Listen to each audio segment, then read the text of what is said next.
Hello, this is Storybooks channel. New videos are posted every day. Subscribe and click the bell. In the cramped room, which the unlucky ones bypassed, proudly called the workshop, it was unbreathable from tobacco smoke. But the mail company did not pay attention to this unpleasant circumstance. Only Jacob diligently half-voiced grumbled, "Men, finish poisoning the atmosphere. There's nothing to breathe." David earned Jacob's father. Instead of leaving like a woman on the maid of honor, you should have followed his bad example. Take a few puffs and life seems cool. The last phrase of the local breeder pronounced in an advertising manner and again went and from laughter. But Jacob only smiled and looked at his comrade with condemnation. "No way. I will not deliberately poison myself. I have never been into this business, and I don't advise you." Alex, the youngest in the brigade, finished another sandwich and wiped his hands. "Jacob has a point. I'm going to quit smoking too. My wife gave me a scheme. She dug it up somewhere on the internet. If you follow it, you can be a non-smoker in 2 weeks." David said with an arrogant smile, "All these schemes are for suckers like you." "Alex, personally, I'm not going to deny myself small pleasures because I don't want to die healthy." On the rights of the eldest, Nick raised his voice. "Guys, what are you on the wrong topic? Probably forgot that the main reason for our today's event is the birthday of our comrade, and we can even say, the labor striker Jacob." And David slapped himself on the knee with all his might. "He's definitely the foreman. We're in the wrong woods, which means we need a drink to clear our heads. And another round." He solemnly lifted the bottle and filled his glass with a magician's dexterity. "So, gentlemen, let's pour to the brim, and I'll toast our Jacob." David poked and prodded and ran the pads of his fingers over his lips in embarrassment. "I apologize, brothers, for the oversight.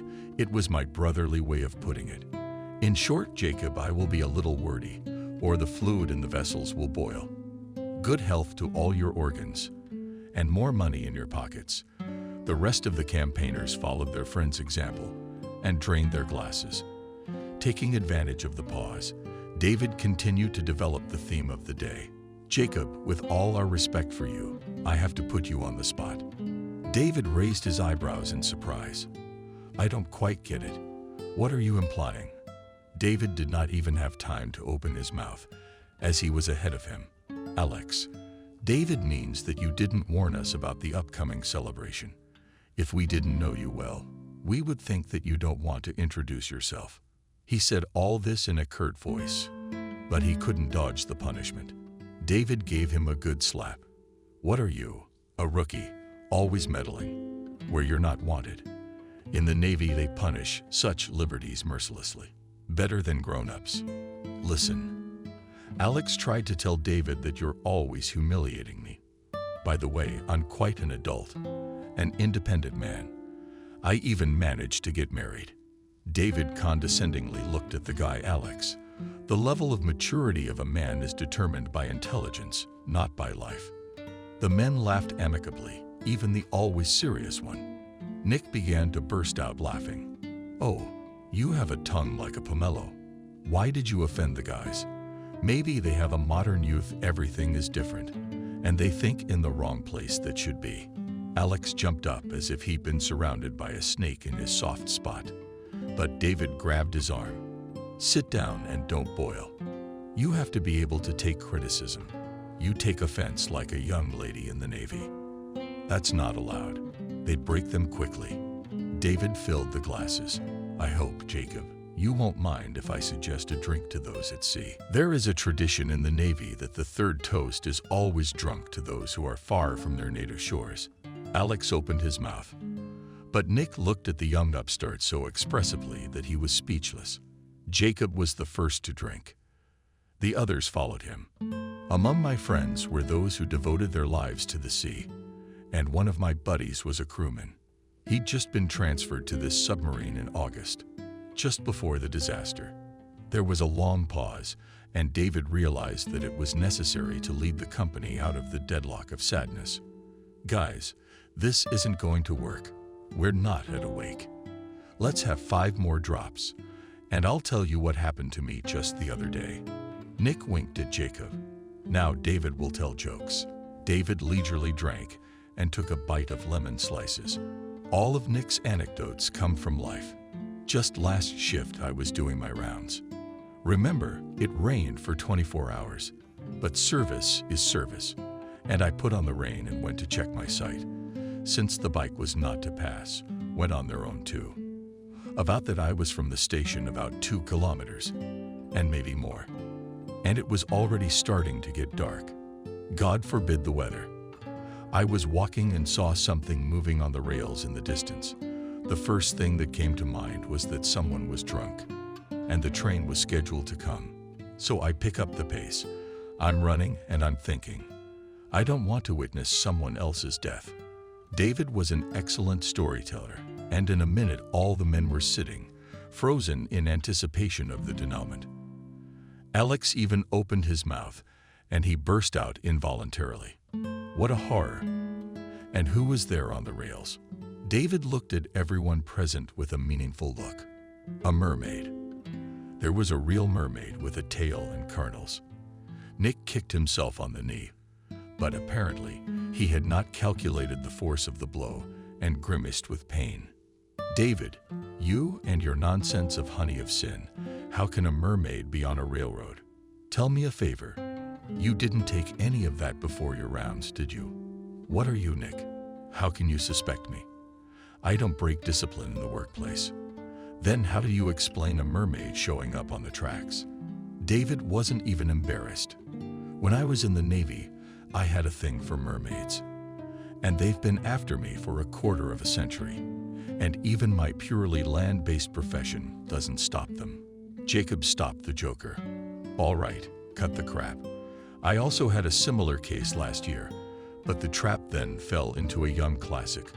Almost got her out of the death trap in time. But the mermaid is something out of the ordinary."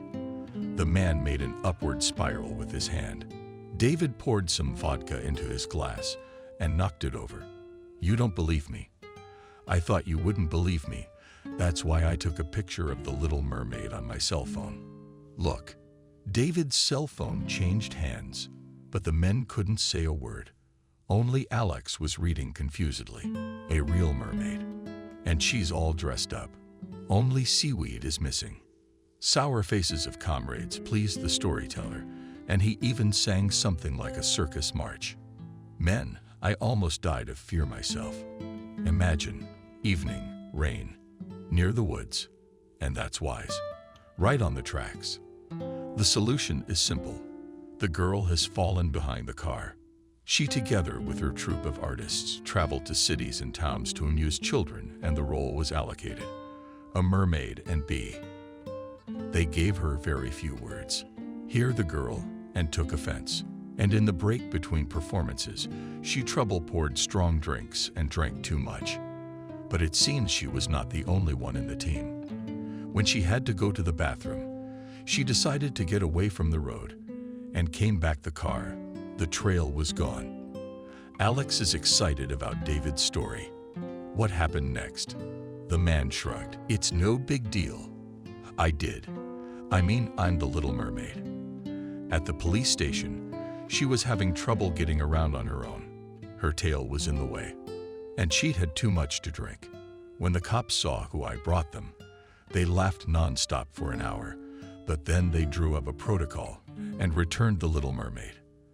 At the place of registration, Jacob thanked a comrade. "Thank you, David. You also gave us a lot of fun today. In fact, I haven't had such a heartwarming birthday in a long time." Nick wagged his finger at him. "And you wanted to hide that fact from us. Thank you, Peter. He's the one who informed us. The only bad thing is, Jacob, you're on shift today. If you'd given me a heads up, I could have filled in for you. Or Alex." Quietly, he nodded his head in disagreement. "Sure, I would have switched with you. It's not good to work on your own birthday.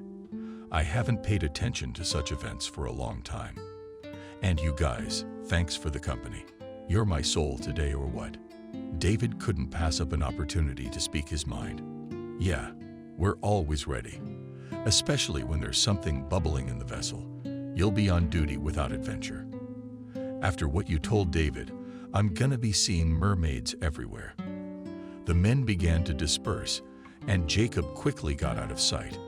Down with the remnants of the festive feast, he looked at his watch and hurried. It was already 7:30. We should have time to check out the main area before the speeding train passed. The man pulled on a jacket with reflective elements and headed for the exit. But at the door, he bumped into the cashier. Clara carefully clutched something to her chest and from surprise exclaimed, "Oh, Jacob, you are already leaving. I saw that the men had gone home and decided to visit you." The man stood there and did not know what to say to this nice woman, who had been making very clear signs of attention to him for a long time. "I'm sorry, Clara. I'm in a hurry. It's getting dark. I'm going on my rounds." The woman was embarrassed. "I won't keep you. I just wanted to treat you to some homemade pastries. It's your birthday, so I thought." Jacob felt awkward and wanted to refuse the gift. But he noticed how the woman's hands were trembling with excitement and realized that his refusal would offend her. "Thank you, Clara. The woman is happy. Treats here pies with cabbage and meat. And donuts, too. I'm not aware of your gastronomic preferences, so I decided to write with different fillings. After all men like pies with cabbage and meat." The woman looked at him expectantly. And in this look, Jacob saw the hope for the most ordinary female happiness. The man accepted the package. "Thank you very much, but I can't eat that much on my own. I don't want such delicious things to go to waste. I make the dough according to a special recipe. That's why my pies don't dare for days." He didn't want to go back to the workshop, so he put the bag of pies in his travel bag.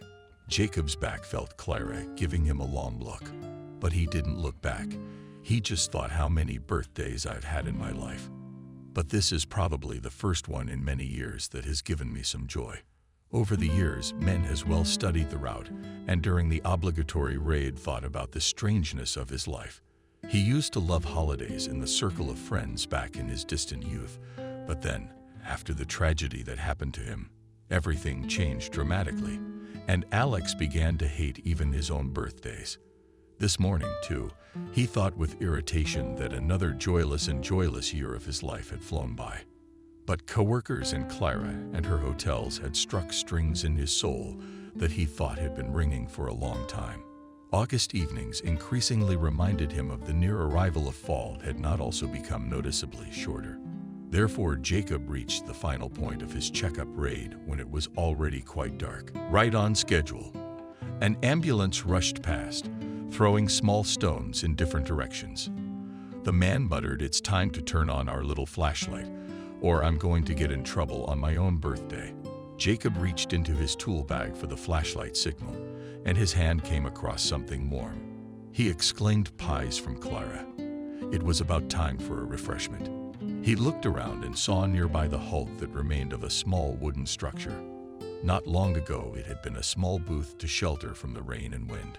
Jacob joined the rickety wall and retrieved a still warm pastry from the bag. What a delicious odor! Just the smell of homemade pastries awakened his incredible appetite, and he sent a message to the caring cashier in the dark.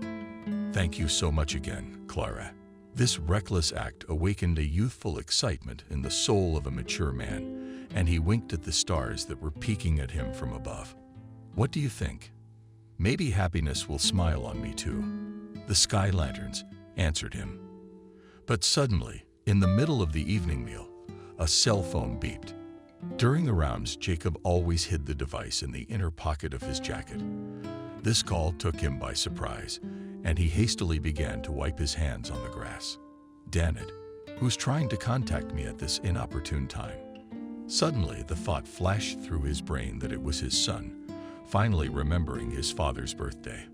The man rejoiced, but said aloud, "All day long I've been waiting for your congratulations, and you remembered about me only at night." The cell phone continued to ring insistently, and the man easily removed the device from his pocket. He didn't even look at the glowing screen and immediately shouted, "Liam, why are you so late? But he was answered by a painfully familiar female voice, and everything went cold in his chest at once. "Jacob, it's me who bothered you. Liam can't call. We're in big trouble." The voice of the ex-wife snapped to tears. Jacob shouted excitedly to Adriana, "Explain exactly what happened. What kind of trouble did you just say? Is there anything I can do to help?" All these questions remained unanswered, and the sobs still echoed through the phone. For a minute he urged the woman to calm down, and she finally said to Jacob, "You'd better come and do it as soon as possible. Bitch, explain to this one what happened there. Jacob, come. Our son Liam is sick.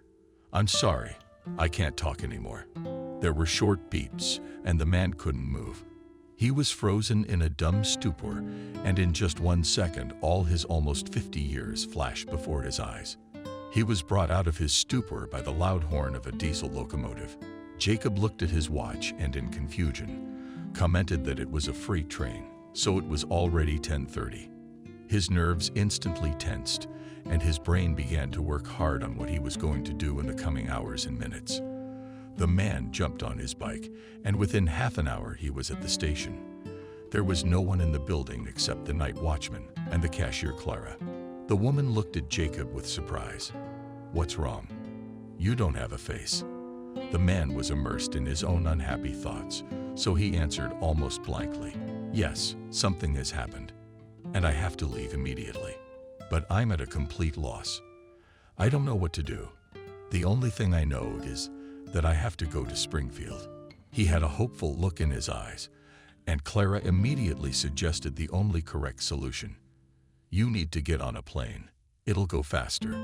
Julia, my daughter, should be here any minute. She always meets me. When I work the evening shift, she has this very, as they say, smartphone. You can quickly get all the information about upcoming flights, and you can even book a ticket. That's good. How am I gonna get to the state? Yeah, it can't take the strain. It'll fall apart halfway through. You give our Alex a call. I'm sure he won't refuse you." Everything that happened next was more like a surreal dream. The cashier's daughter clarified the schedule and booked a ticket for the nearest flight. And just 10 minutes after the call drove up on his brand new Audi Alex, the guy did not know what the alarm was about and cheerfully reported a personal cab for the birthday boy arrived. "Really, I'll have to put my brother behind the wheel because I drank a little bit on your namesake. Although it's all gone out of my head now, but I don't want to get in trouble." Jacob thanked guys. "Thanks, Alex, for the encouragement. I absolutely don't care who is driving as long as I don't miss my plane. My flight is on the 18th. I just need to notify my bosses that I have an emergency." Jacob dialed the number of his high school friend Peter. Despite the late hour, the chief immediately picked up the phone. "Jacob, I already know. The watchman called and said that you are in trouble. Go, then we'll deal with the formalities. I've already warned Poplawski. He's agreed to cover for you." Jacob hasn't been on an airplane in over 20 years. He rarely left the small town where he spent his childhood. He didn't remember his father. He knew only from his mother's stories that William was a very respectable man, like most of the men in the family. William dreamed of becoming a machinist. After graduating from a railroad technical school, he was an assistant for several years, and then he drove trains on the railroads of a huge country. It seemed that in the fate of this young guy who never fought, everything was written on points, and only luck accompanies him on the way. But one day in the swimming current of everyday life interfered with the accident of William's life, broke off at the very takeoff. He was killed by a thug when he stood up for an elderly woman. Kelly considered it her sacred duty to cherish the memory of her husband's heroic deed. She often told her young son how his father had saved a complete stranger. Dad was on his way home. After the ride, he stopped at the station when it was almost midnight and took a shortcut home through the park. There he noticed suspicious shadows. Then he heard a woman's cry for help. He recognized the voice as that of an elderly cashier and rushed to the call. The unfortunate woman was grabbed by the throat by a man. Clad in all black, your dad, without thinking, rushed at him. He didn't even realize at first that the thug had stabbed him. He thought he'd just been stabbed in the stomach. Only then did he notice that all his clothes were swollen with blood. Aunt Cindy, the cashier he saved, immediately called an ambulance, but by the time the paramedics arrived, Dad had lost consciousness. Jacob knew that his father did not die immediately. After a serious injury, the man even went on the mend. But then his condition deteriorated sharply, and on the 8th day, after the tragedy, he passed away, and he and his mom were left alone. Kelly could not love anyone else and devoted her whole life to the upbringing of her only son. From the time he was a little boy, she instilled in him, "Daddy really wanted you to become machinist too. So do your best, study hard." The boy did not understand much and pelted his mother with questions. "Mommy, how do you know what Daddy wanted? He was dead, and the dead can't talk." The woman smiled and affectionately rubbed her son's golden curls. "When you were first born, Daddy immediately said that you would continue the dynasty of railroaders." Jacob immediately asked a counter question. "Mommy, do train drivers look like Tsars?" "Only Tsars have these dynasties," our teacher told us. Kelly had to patiently explain to her son that there are dynasties in the world: doctors, teachers, and many other professions. And Jacob resigned himself to the idea that he would have to continue the baton of his ancestors. He focused his attention on books describing the work of a machinist every year on his birthday. His mother gave him themed toys, steam locomotives, or a composite railroad. But in the 6th grade, everything changed dramatically, and Jacob had a different hobby and a completely different main goal in life. These changes were connected with the arrival in their school of a young physical education teacher, Thomas. Then Jacob, like many of his peers, had a special fondness for active pastime. In the summer, he, together with the boys, raced the ball in the school stadium, and in winter he took out a fashionable blue duct tape hockey stick. It was this equipment, which had seen the sights, that was the boy's main value. Jacob dreamed that one day the day would come, and he would have a real stick, such as NHL players. But his thoughts did not go further than his dreams, because the boy understood perfectly well that his mother could not buy him such expensive sports equipment. In winter, after every backyard match, Jacob patiently repaired his tool. Kelly silently watched her son and sighed because she was unable to realize her son's dream. But one day she advised him, "Jacob, you would enroll in the section at school. There you will get a good club and uniform. At our work, women said that they sent a new gym teacher to your school, and it seems that he played on the junior team." The boy was both pleased and surprised by such a participation on the part of his mother. "Mom, thanks for the helpful information. We do have a new gym teacher, but I didn't even know that he plays hockey." The next day, the 6th grader was already looking for a convenient moment to talk to the young gym teacher face to face. Such a moment presented itself at the big recess when Thomas was on his way to the teacher's lounge. Jacob skipped along behind him. "Thomas, can I talk to you for a minute?" The teacher stopped and eyed the teenager with interest. "I'm listening to you, young man." So mature. No one had ever addressed his colleague before, so he felt a little uncomfortable. And the former fervor of fear began to fade slowly. But it was too late to retreat, and Jacob quietly mumbled, "Thomas, please enroll me in your section or circle. I do not know exactly. I want to really play hockey." Thomas looked into the boy's eyes, and that kind but shrewd look of the first coach Jacob remembered for the rest of his life. But it was the words of the PE coach that carved into his memory the most. Sport is not only a school of high achievements. A person who decides to seriously devote himself to this business must be able to think logically and also and clearly state these thoughts. The teenager's face and ears were burning with shame, and there was something unpleasantly defensive in his eyes. Jacob wanted to run away, but the gym teacher caught him by the arm. "Wait, and they told you everything?" The teacher got back into the teenager's face. "There is another prerequisite for an athlete. You have to know how to lose. So which section do you wish to enroll in?" Jacob took a deep breath and, looking straight into the teacher's eyes, blurted out, "I told you I want to play hockey." Thomas patted the boys on the shoulder approvingly. Now that's a different matter. I don't think I teach gym class in your class. Or am I wrong? Did the boy report Boyko again? No, that's right. I'm in 6th grade. Do you teach 7th grade? Well, it's a small thing. If you really have an interest in a popular sport, come by Friday night. We'll see what you can do. This important conversation took place on Wednesday, so Jacob could not wait for Friday. The next 2 days, he got up early in the morning and jogged around the house. Then he'd warm up for half an hour. Kelly realized that something serious was going on with her son, but she didn't ask him any unnecessary questions. And when a neighbor asked Kelly what it is that your Jacob runs around in the morning like a wife, he was fine. She replied to the nosy woman, "He's fine. You don't have to worry about my son. It's just that he's decided to get serious about sports." The neighbor shook her head disapprovingly. Everyone's looking for an easy life today. My grandchildren are playing ball too, and I'm against it. If everyone started playing sports, who would work the land and the farm? Kelly listened to the woman with a smile, and then said sports is not only glory, but also hard work, which hardens the spirit. And such hobbies of children should be encouraged by adults. The neighbor did not answer anything, but by the expression on her face, it was easy to guess that she remained in her opinion.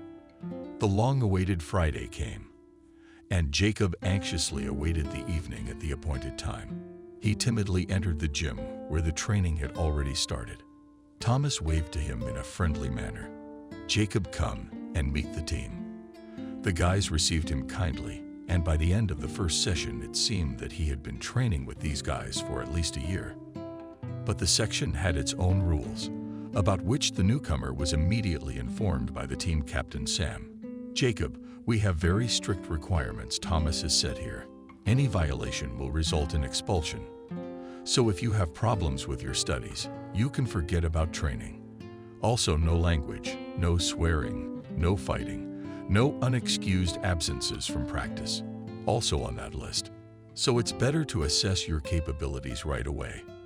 But the list of severe restrictions for a teenager did not temper the ardor of the young athlete, but on the contrary, awakened in him persistence and desire to achieve his goal at all costs. It so happened that Jacob was the youngest in the school team, but after the first few months of regular training, the boy discovered a rare talent for such an age. Thomas openly admired the boy and often shared in the teacher's lounge with his colleagues. And this boy is a real diamond. It's a pity that such a capable boy is lost in a small provincial town. He'd be in good hands, but in those distant times, sports schools in rural areas were rare, and the boy's mother did not plan to move to another place. Chance found the talented junior. One day, Thomas came to the training session in high spirits and said, "Guys, next week we will go to the regional center. There will be a friendly meeting with the gymnasium team." All the boys shouted with one voice, "Yay! Thomas, we're going to show the townspeople what is real hockey." Only the team captain, against all logic, disappointedly jumped to his feet. "What are you rejoicing about? It's a hopeless case.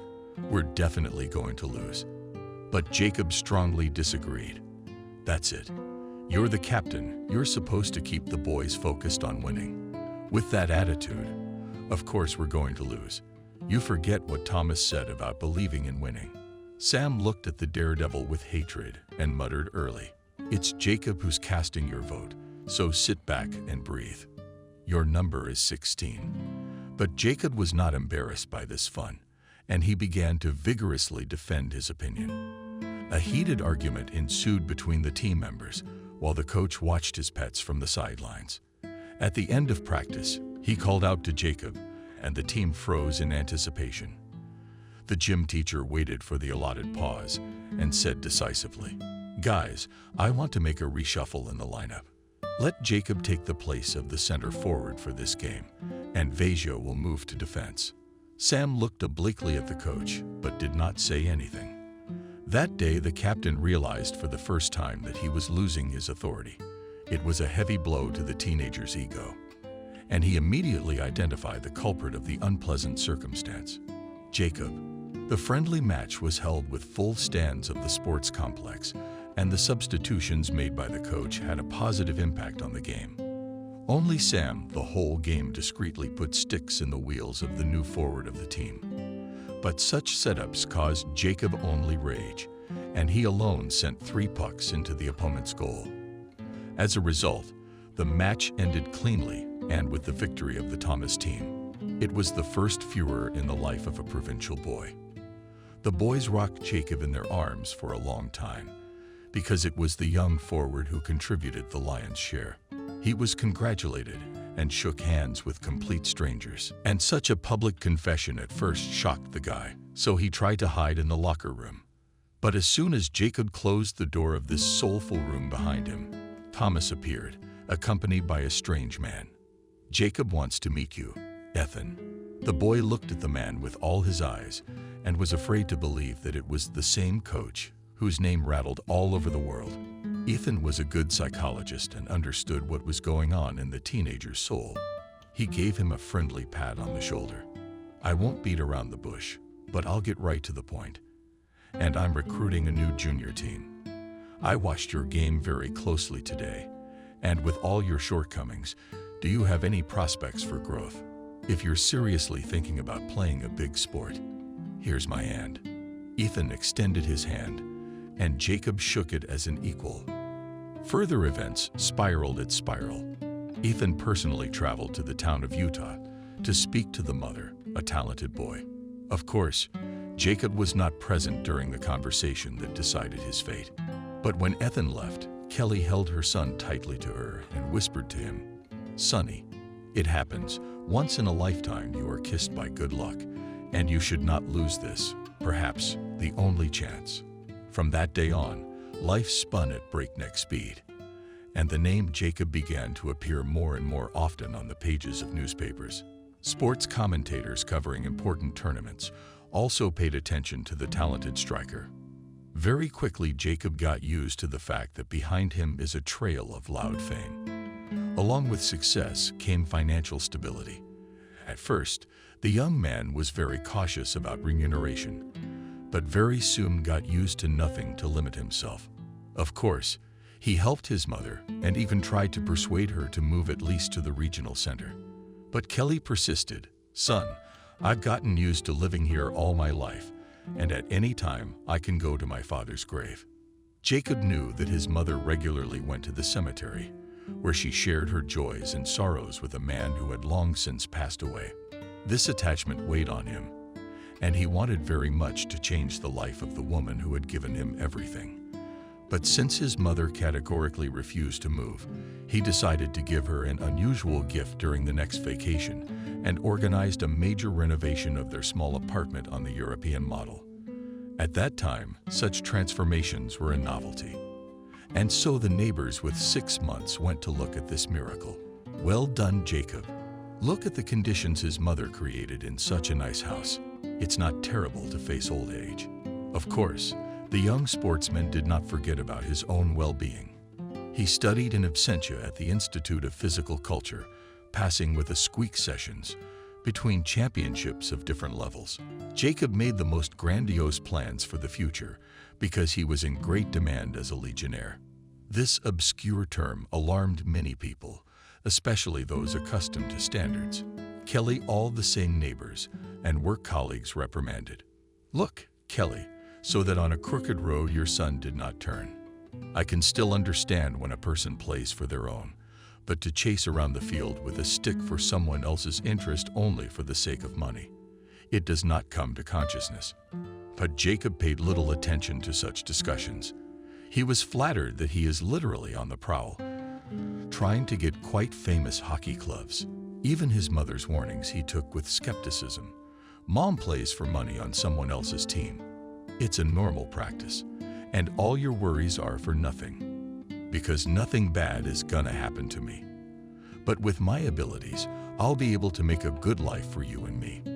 Over time, On the background of such hypertrophy popularity, Jacob formed defiant ambitions, and he began to look down on former classmates and friends, especially offended by such arrogant behavior of a friend Peter. Jacob, you would not be very worn. It is very painful to fall from heights, but it's a fair point. Jacob also let it pass, believing that his schoolmate was simply jealous of his success. Between friends, there was a quiet split, and for many years their paths parted. But once out of the risen Lucky still a little brought to his senses the first coach Thomas. Their meeting was fortuitous. When Jacob came to visit his mother for a couple of days, on some sort of nave day, the young man and went to school, where they met teacher Thomas. Not immediately, and the tall, handsome man of political physique recognized his former pupil, and only after Jacob rushed to him with hugs. Thomas, don't you recognize me? It's me, Jacob Thomas. After a moment of confusion, Jacob said with admiration, you really do not recognize you. You have grown up, stretched under the ceiling, and you are wearing foreign clothes. This last remark pleased Jacob the most. What can I do, Thomas? I have a little weakness. I like to dress nicely. And then the gym teacher cut him off right away. Any attachment is detrimental to a true athlete. Money, glory, a life of luxury destroys the inner core. The teacher wanted to add something else, but Jacob, forgetting the elementary rules of decorum, cut him off. Thomas, you're telling me this because you yourself have not gone beyond the junior team. Now, looking at me, you regret that at some point stopped in the eyes of Thomas. There's a twinkle in his eye. If you think I'm jealous of you, you're mistaken. It's just that I, Jacob, am used to a sober outlook on life. God didn't give me the talent you have, and I realized in time to find another place in life. Teaching children is also an honorable occupation. Thomas was silent, hesitant to say the main thing, but the former pupil had behaved so defiantly that he said, remember, Jacob, an athlete's career is fleeting. And I don't want you to repeat the unfortunate experience of many athletes who quickly fall out of favor, and then some of them got drunk, and some of them went on the lam. Jacob waved his hand dismissively and interrupted the coach again. I don't know what you're talking about. I'll be fine. I am needed everywhere. To get me clubs are lining up in line. Thomas looked sadly at the former pupil and hurried to say goodbye. Sorry, Jacob, I don't have time.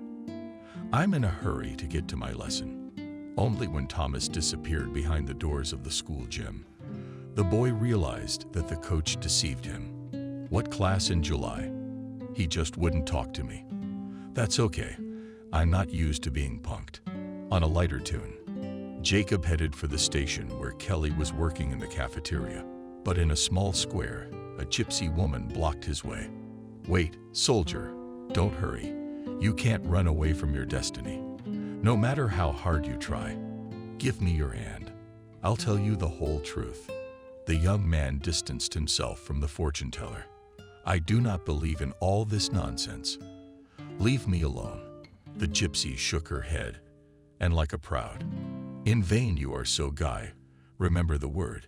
It is like a husk flies, and nothing will remain. Very soon your life will change. You'll be in a lot of pain.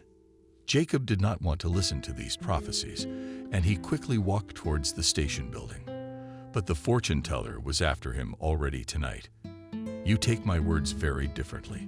In just a few hours you will meet a girl who will become your wife, but she will leave you. Jacob switched to running, hoping to disengage himself from the gypsy woman. When he turned pale and appeared near the buffet, Kelly asked Jacob with surprise, "What's wrong? You're not wearing a face." "Yeah, some crazy woman got a hold of me. She started telling me my fate. She said some crazy things." Kelly cast a fleeting glance outside the window, where stood waiting for a new client gypsy. "It's all clear. The hall told you a fortune. She comes here almost every day. The police chase her, but to no avail. They have recently settled in our town in Utah, and not only adults but also children earn money by fortune telling. But what can you do? Is that the tradition in gypsy families? Mom, it doesn't bother me, Because I don't believe in any prophecies. The mother looked at her son carefully. People say that the hall predicts everything exactly. Everything comes true. Jacob exclaimed, Mom, I never thought I had you so drowsy. Throw out of your head all nonsense and believe in good things. With a calm soul, the young man went home to relax. He had originally planned to rest at home for 2-3 days, but toward evening, Coach Jacob called around town. Get back here right away. You are interested in you from a very famous club, the name of which I will not say yet. But one thing I can say for sure is that the contract is very favorable for 3 years. Inspired by this news, Jacob shouted into the phone, I'll be there tonight. Thank you for the good news. He hurriedly packed his traveling bag and went to the station, hoping to catch the evening train. When his son appeared in the cafeteria for the second time that day, Kelly exclaimed with surprise, Jacob, where are you going?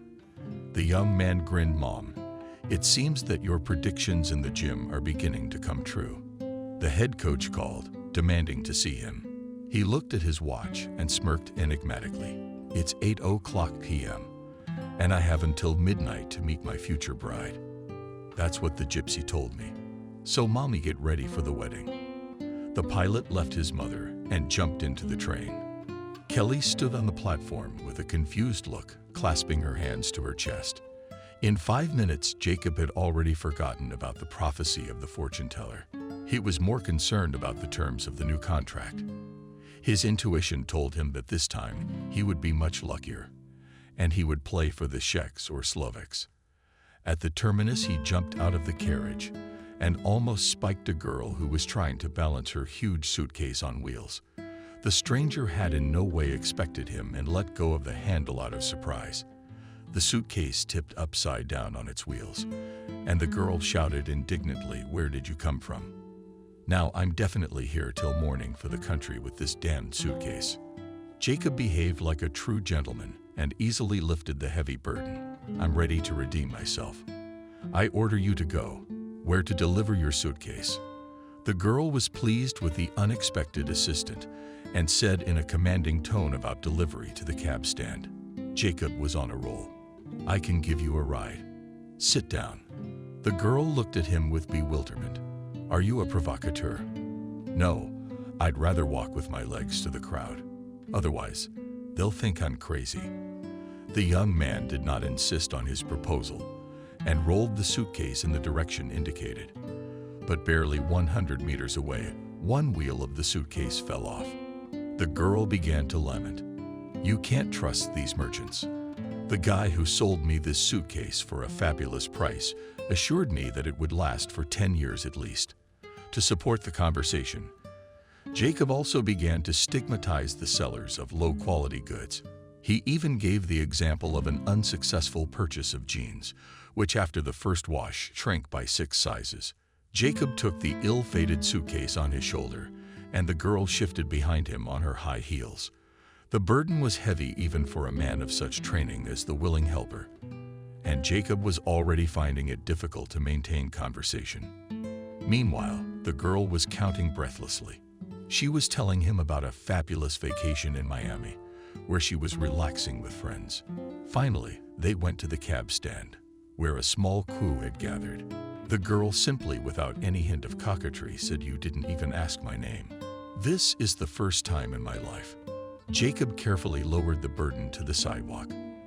I'm sorry, your cart completely occupied my thoughts. Now I am free of it and can ask you what your name is. The girl held out her graceful hand. Adriana. Only I'm not related to the famous children's author. It's just that my parents are obsessed with anything that falls under the definition of unusual or original. They're both out of this world. My dad is a therapist, and my mom is also a doctor, but she works with faces and other body parts to create the illusion of beauty. Jacob was struck by the disdain with which the girl spoke of her parents' work. But while he was thinking about it, it was their turn. Adriana stated as if the problem had been solved long ago. You're not going to leave me alone with this suitcase without a wheel. The young man snapped, Sure, I'm ready to take you all the way to your apartment. He pushed the suitcase into the trunk with the driver's help and got into the car. "I think I forgot to introduce myself as Jacob." The cab driver reacted instantly. "Whoops, isn't the Jacob in my car a hockey player?" Jacob smiled. The cab driver handed him his card. "Look then," leaving his autograph. "I collect celebrity autographs, and it's not uncommon for them to end up in my car." Jacob, with a rehearsed movement, put a signature on the card and looked at his companion. Adriana did not take her curious gaze off him. "I wonder what you are famous for. Why does a cab driver know you?" The navigator increased his speed and said contentedly, "All because, dear young lady, girls are not interested in hockey, although many dream of becoming wives of famous sportsmen." The cab stopped outside the house where the lights lived. Jacob helped the girl to deliver the luggage to the apartment and gallantly said goodbye. It was very nice to meet a girl who had such an unusual name. Adriana grabbed his hand. "Are you really just going to leave like that now?" There was a note of desperation in her voice, and Alec was confused. "Well, we can talk with you a little more, but I really do not have time for me at this very minute. I'm waiting for the head coach. But if you don't mind, we can meet tomorrow." Adriana enthusiastically accepted the offer. The next day, Jacob took care of his business and called his new girlfriend. Adriana picked up after the first ring, and he realized that she had probably been sitting by the phone all day. Their romance developed rapidly, but it wasn't until a week later that Jacob remembered the Gibbses' prediction about the Hall. He was amazed. It was just like it happened. "So it was fated for me to marry a fire." Although he had no particularly fiery feelings for this lovely girl, the prospect of joining his fate with her was pleasant, and when he proposed to me, she immediately agreed. There was only one slightly unpleasant circumstance that dampened the mood of the future newlyweds. Jacob was to leave immediately after the wedding.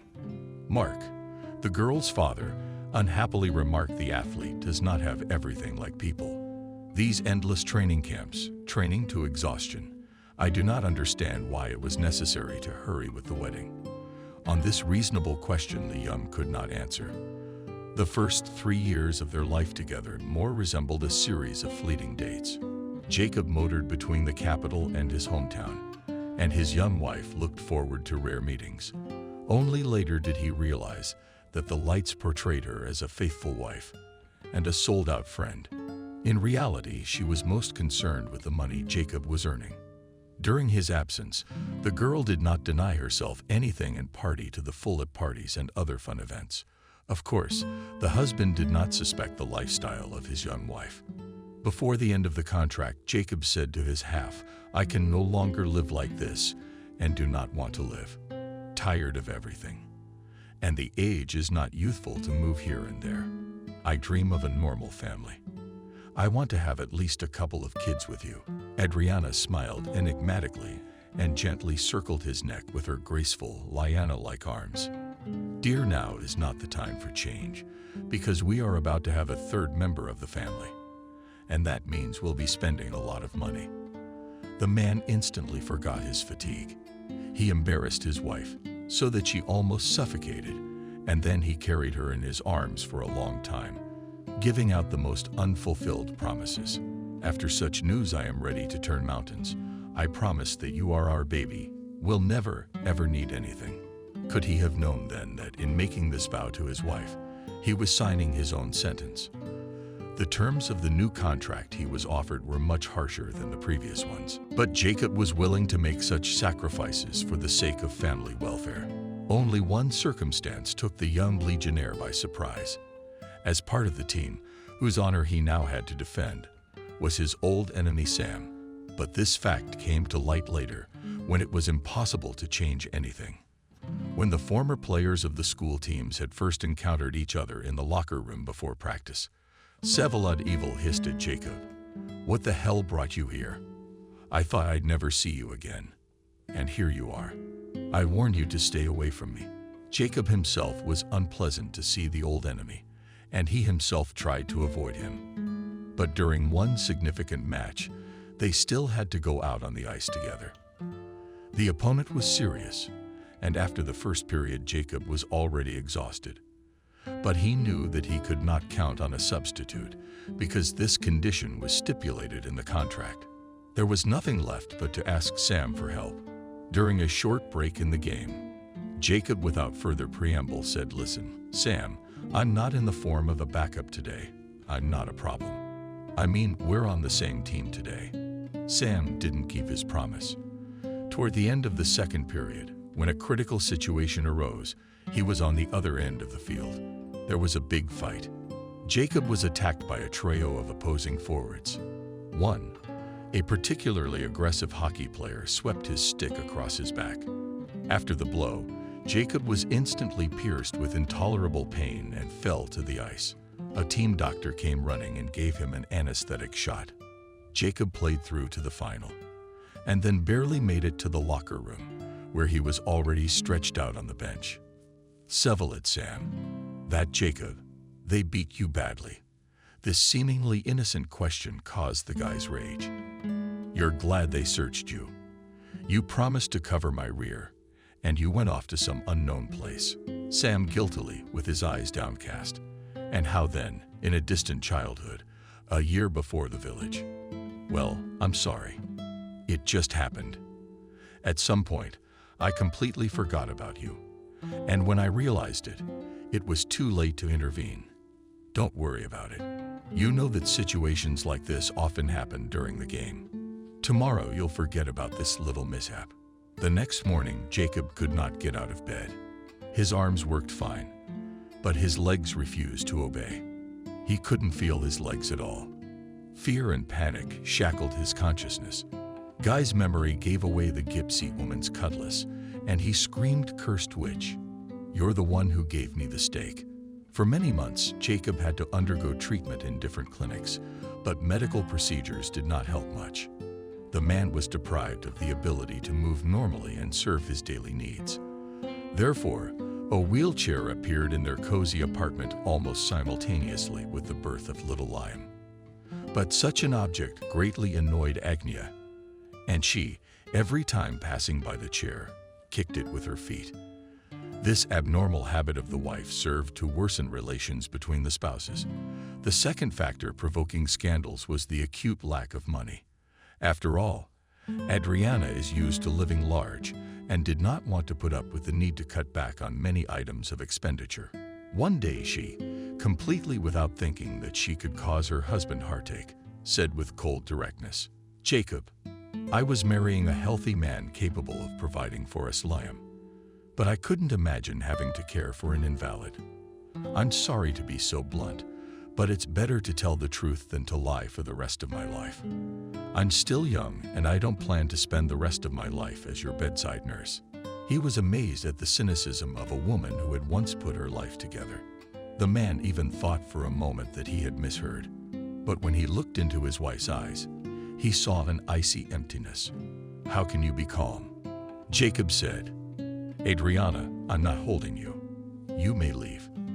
The woman froze. "Wait, are you trying to put me out with a small child?" "No, honey, that's not gonna work. I'm going to go to court to get my share of the estate. I'm your wife, and I'm entitled to half, and Liam is entitled too." That day, Jacob first realized that glory is a passing phenomenon. She is like a star in the night sky, lit up for a short time, and then extinguished. And then a person is left alone with the eternal cold of the universe.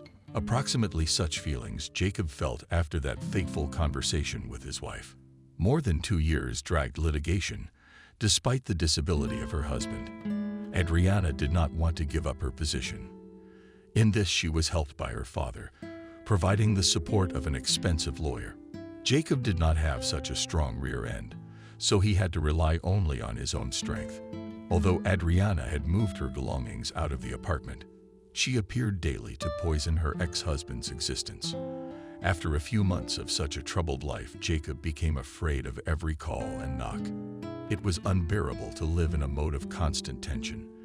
And during one of the visits of his spouse, he asked Anne, "I do not understand what you are trying to achieve." The woman grinned, thin lips, and laconically answered, "Justice.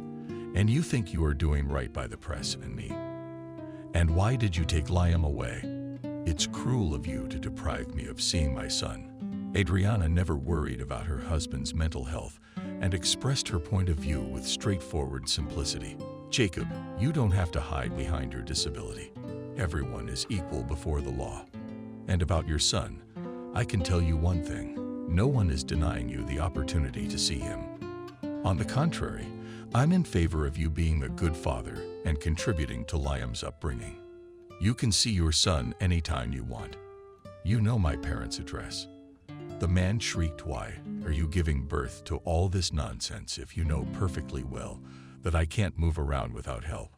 The woman smirked snidely, "And that's your problem. I don't care how you're going to deal with them."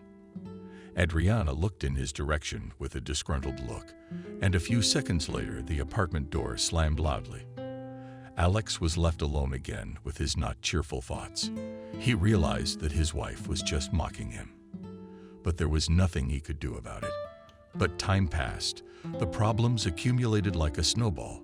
The solution of the property issue was delayed, and to somehow ease his existence, the man had to hire a nurse. His meager financial resources allowed him to hire an assistant only on an hourly basis. Maria, a nurse from the clinic where he was rehabilitated every 6 months, agreed to such conditions.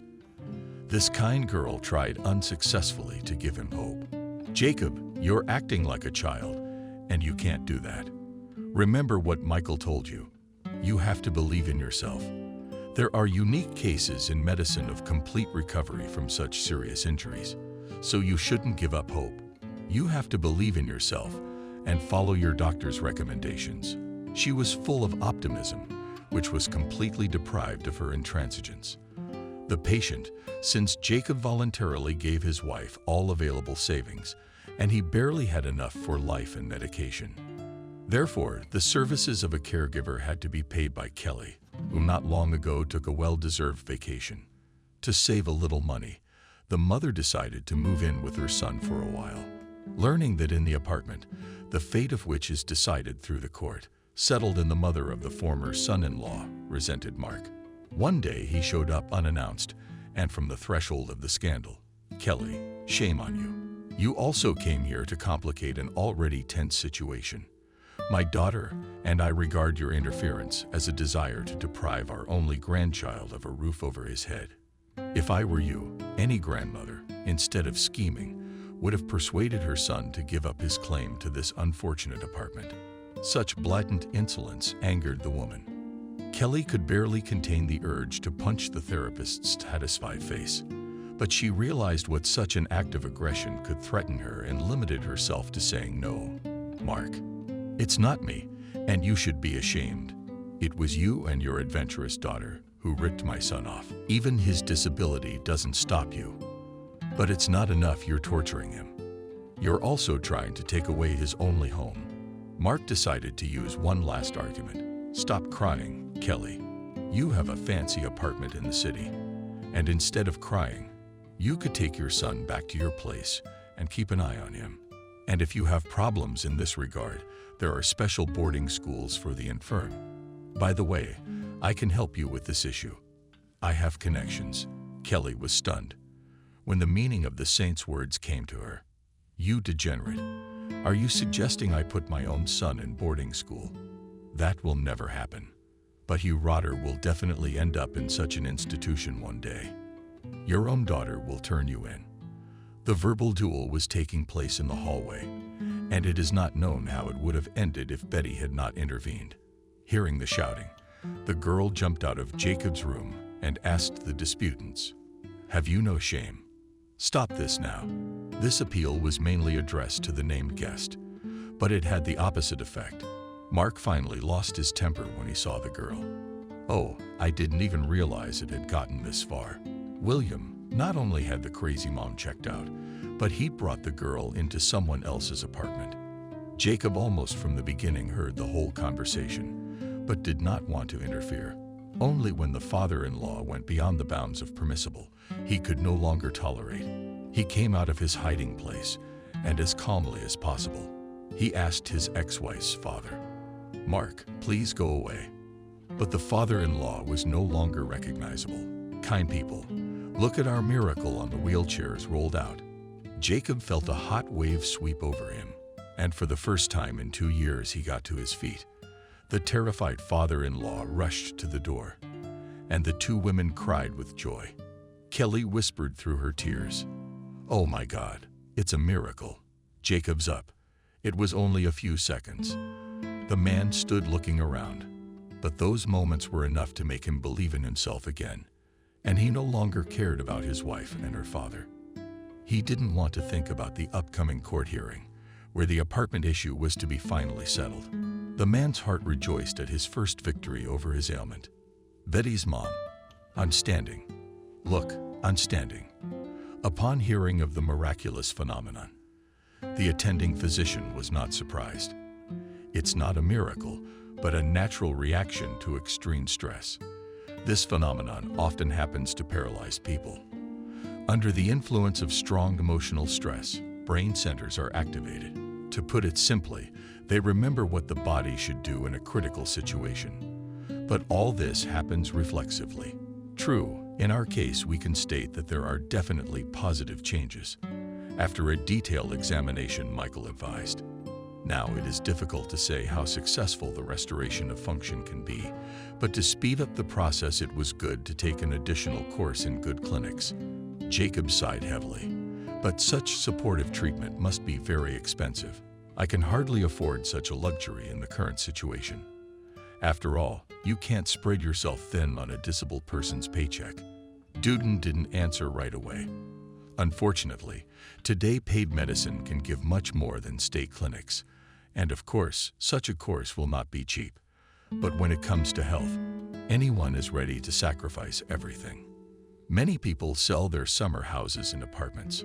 "Thank you, doctor, I understand. If you could give me the address of this clinic, I'll not only give you the address, but I'll prepare the documents and submit a request. And all this I will do for you for free, Jacob." The doctor smiled and confessed embarrassed. "You know, I am a hockey fan and was a fan of yours, so I would be happy to do something useful for you." Michael kept his promise and called the best clinic in Germany, where a friend of his from the institute worked. Now, all that was left was to get the right amount of money. Kelly encouraged his son. "It's okay, Jacob. We'll figure it out somehow. We can sell my apartment in the town." Jacob dismissed that option out of hand. "No, Mom, we can still use your place. If the treatment is successful, I'll go back to our nice town and work at the station." "Son, you don't have any special training." "That's okay. I can be a janitor or a stoker. The position doesn't matter." No matter how hard her father tried. The court decided to divide equally the property acquired during the marriage. And it was the second victory of the invalid over circumstances. Jacob sold the apartment and spent all the proceeds on medical treatment in Germany. Before leaving, he called his ex-wife, Adriana. "I'm going abroad for a long time. And before leaving, I would like to see my son." Because the young woman thought the court's decision was unfair, she said with undisguised dislike, "I think you and I have already discussed this issue. Of course, I can't forbid you to see Liam, but you must come, and I'll take Liam for a walk." The man had prepared a considerable sum of money in advance, which he intended to give to his wife during the meeting. He went to the date in a cab, accompanied by his nurse. From afar, he noticed Agnia waiting for him at the entrance. Her 3-year-old son was cowering next to his mother. They were making something out of twigs. Jacob had not seen his son for a long time, and his breath immediately caught. A suspicious sand appeared in his eyes. In a quiet voice, the man called out to his son, "Liam, come to Daddy." The little boy looked at his father with huge eyes, and then shifted his gaze to his mother. "My mom is my dad." She pushed the child towards the car. "Yes, Liam. He's the one with the idea. He brought you the car."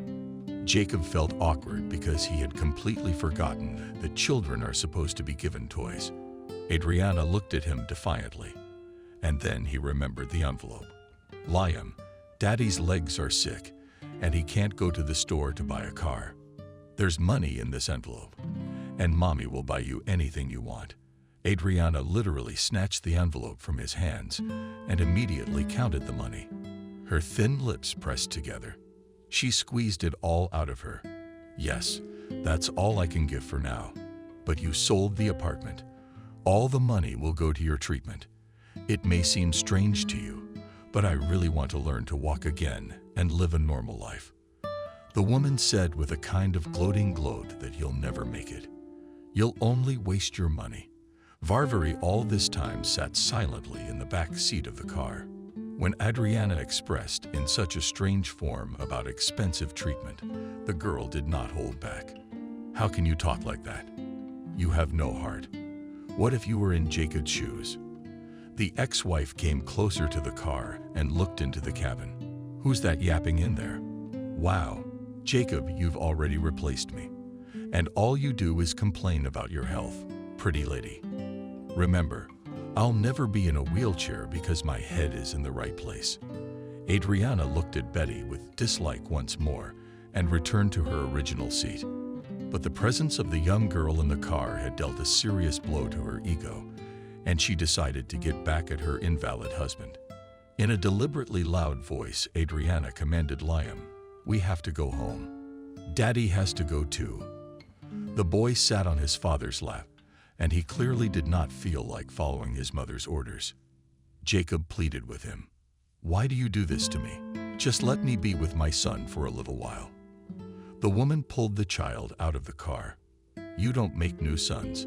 Liam wrenched himself out of his mother's arms and yelled loudly, wanting his daddy. But Adriana, ignoring the child's tantrums, dragged him toward the driveway. It was this wild scene that the man remembered for many years, although after successful treatment he still saw his son several times. Then he learned that Adriana had married some high-profile official and moved to Springfield with him. He did not know her new address, so the visits with his son ceased. Almost a quarter of a century of his life flew before his eyes in an hour-and-a-half flight. Jacob had never analyzed his own mistakes, but now he realized that the main reason for all his hardships and troubles was overconfidence. If it weren't for his inflated ambitions, he wouldn't be so lonely now.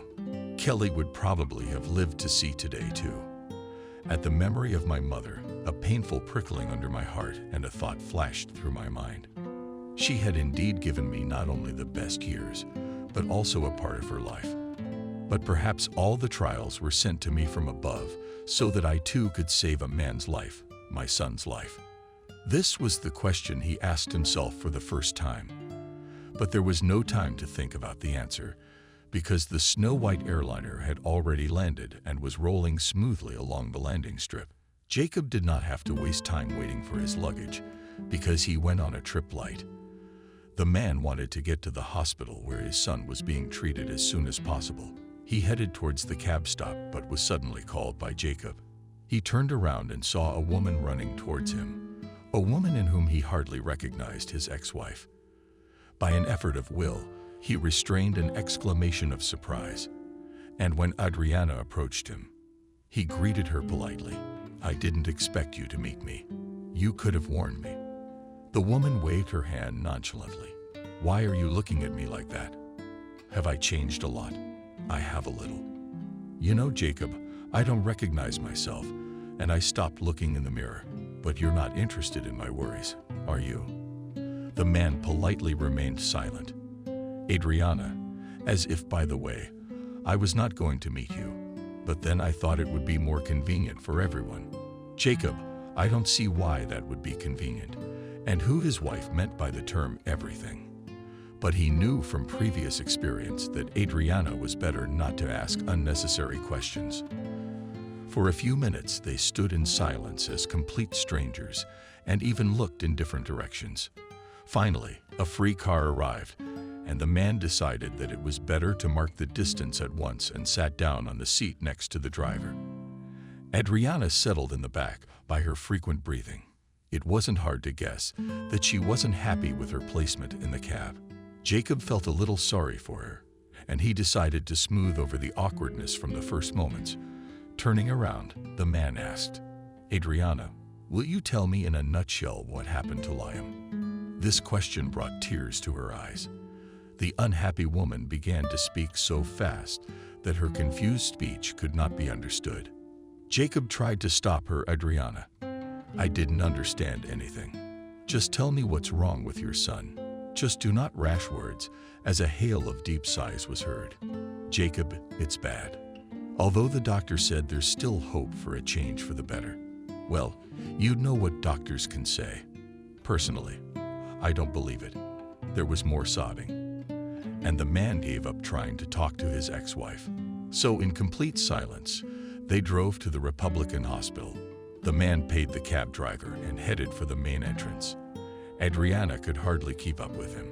She was constantly sobbing, howling, and beautifully blurring her tears with a white handkerchief. Noticing her ex-husband headed for the information window, the woman said quietly, "And Liam fell off his motorcycle. He has a serious head injury. He's in intensive care now, but they won't let him in.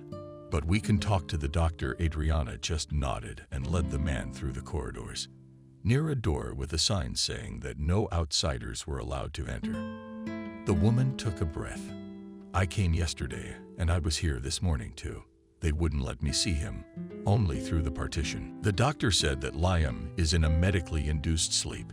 He also said there was little hope." Jacob suddenly drew the woman to him and began to comfort her. But there was still some chance.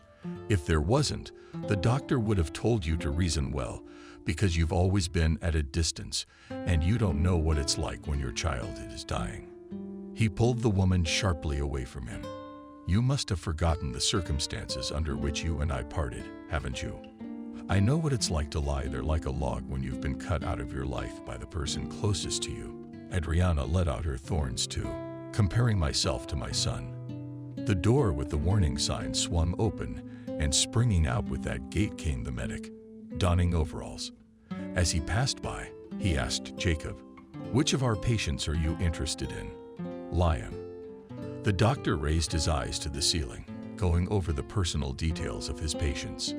But it wasn't Adriana who spoke up. "I'm sorry, doctor, there's been a slight error. Liam, my ex-husband, didn't know my son had changed his name." The doctor looked at the visitor and invited him to follow him. Jacob detained his ex-wife for a moment. "Why didn't you tell me you changed your last name? How mean and lowly of you. After that, I don't even want to talk to you." The woman had to swallow this remark because they had already entered behind the doctor, and the resident whimpered after a short pause said, "And I understand that you are the parents of our extreme. It is to be carried so much that almost alive. I must tell you that your son's condition has not yet stabilized, so we can't make any predictions. But in any case, you'll have to be patient and hope for the best. Excuse me, I have some sick people waiting." Jacob asked if we could see our son. "Actually, there's no visiting patients in the ICU.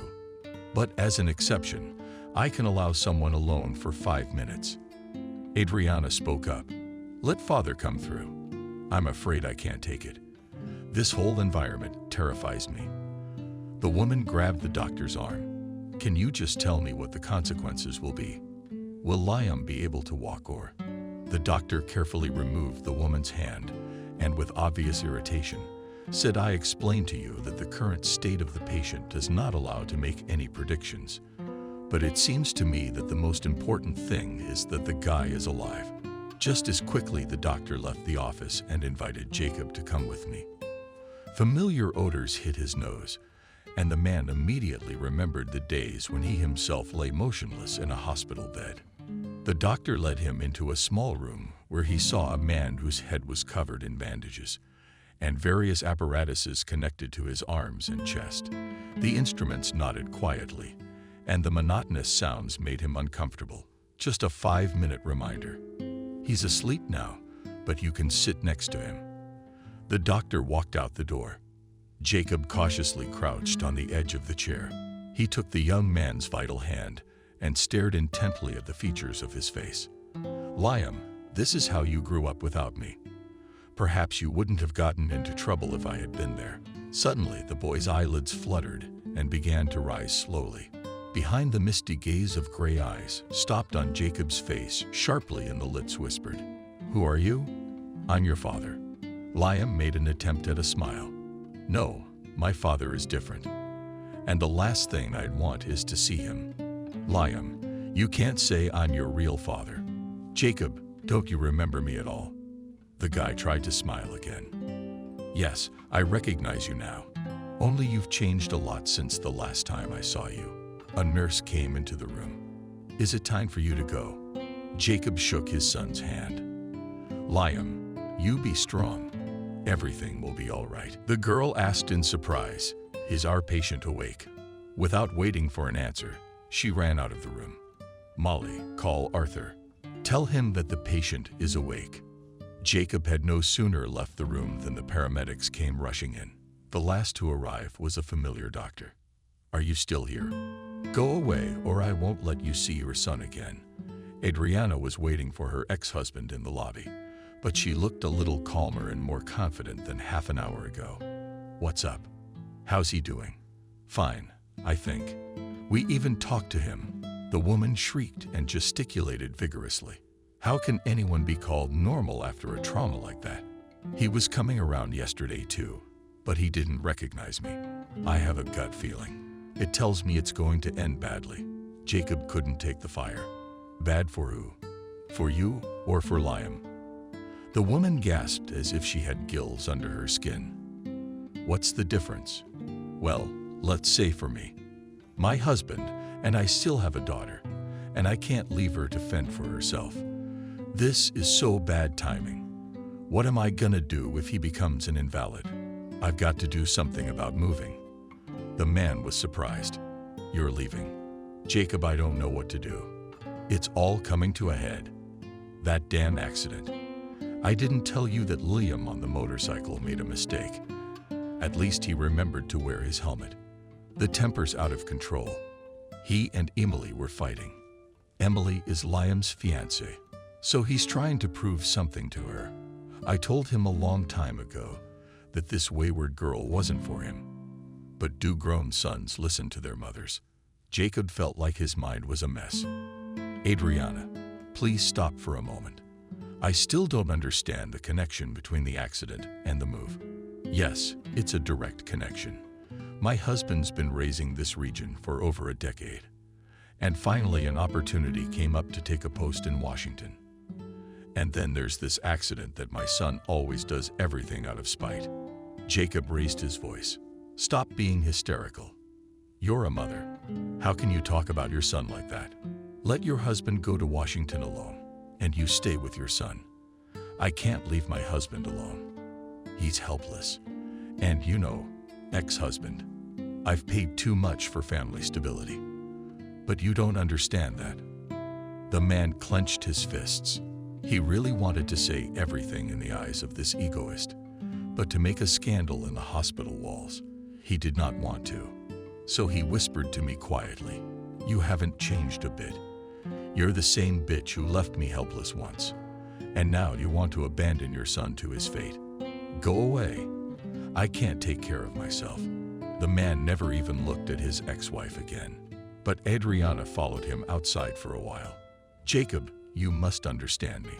I'm just a weak woman, and I can't bear such a burden. It was the ex-wife's lamentations that made the blood in his veins run cold and made him dizzy. To get rid of her, he stopped a cab. Chief, where do you have a cheap hotel here? The driver didn't even look at the passenger. The most budget-friendly place is a hostel, although the comfort there is minimal. But the prices are cheap. You can stay there for a few days. The cab driver took him to the very outskirts of the city, where he settled in the third category of the hotel. The room was for 3 people, but there were no companions. Jacob decided to take a short walk to put his thoughts in order. For the umpteenth time in the last few days, Jacob remembered his mother. He wandered through the park and mentally talked to her. What a pity, Mom, that you are not around right now. Would you tell me what to do? I can't go away and leave Liam alone in this hospital. Since Kelly was in another world, she could not tell her son the right thing to do. The man sat down on the bench and breathed in the fresh air. Suddenly, the cell phone rang. Jacob rejoiced. At least someone remembered me. As it turned out, At this late hour, he decided to bother Peter. "Jacob, you promised to call. How's it going in there?" "Not much. Peter's son is in serious condition. That's why I can't come back yet. You don't worry about work and signal me if you need anything. After all, we're friends, comrades, and friends are supposed to help." "Thank you, Peter. I'm sorry to ask, but I really can't do without help." Jacob briefly told Peter about the situation. The station master listened and inserted his comments. "What a horror. How else does the earth bear such women? Yes, your Adriana does not deserve to be called a woman. You, James, don't get upset. Be with your son as long as it takes. We'll figure something out about the money. I'll talk to the men." After talking to the station master, he felt a little better, and the man went to the hotel. The next morning, he was already in the hospital at 7:00 a.m., but contrary to expectations, he was not allowed into the intensive care unit. A nurse popped out for a moment and quickly mouthed, "Arthur did not tell you to let you in." The girl wanted to hide behind the transparent door again, but the man stopped her. "What's the matter? Everything seemed fine yesterday. We even talked to my son. He got worse during the night. But don't be upset. It happens with injuries like this." The nurse left, and Jacob stayed in the lobby. He spent the whole day waiting, and only in the evening another doctor came to see him. "Are you the father?" And Jacob, and to himself, because the foreign surname cut the hearing. "Yes, doctor, tell me, how is he a doctor? Did he look away?" "Unfortunately, I have nothing to tell you. Your son's condition has deteriorated dramatically, but we haven't given up hope. I can see him." "All right, come on in." The doctor said it as if he was giving permission to see a doomed man for the last time. But it must have been so, because Liam's body was convulsing, and the medics did not leave his side. And only the complex apparatuses responsible for important functions were beeping nastily all the time. But these sounds didn't seem so nasty to the unhappy father, because they said that his son was fighting for life. Jacob did not remember leaving the hospital. He wandered the streets of the unfamiliar city for a long time again, and then went to the park. He did not hold back his tears. "Lord, is there really no way of escape? But why is everything like this? First me, and now the son.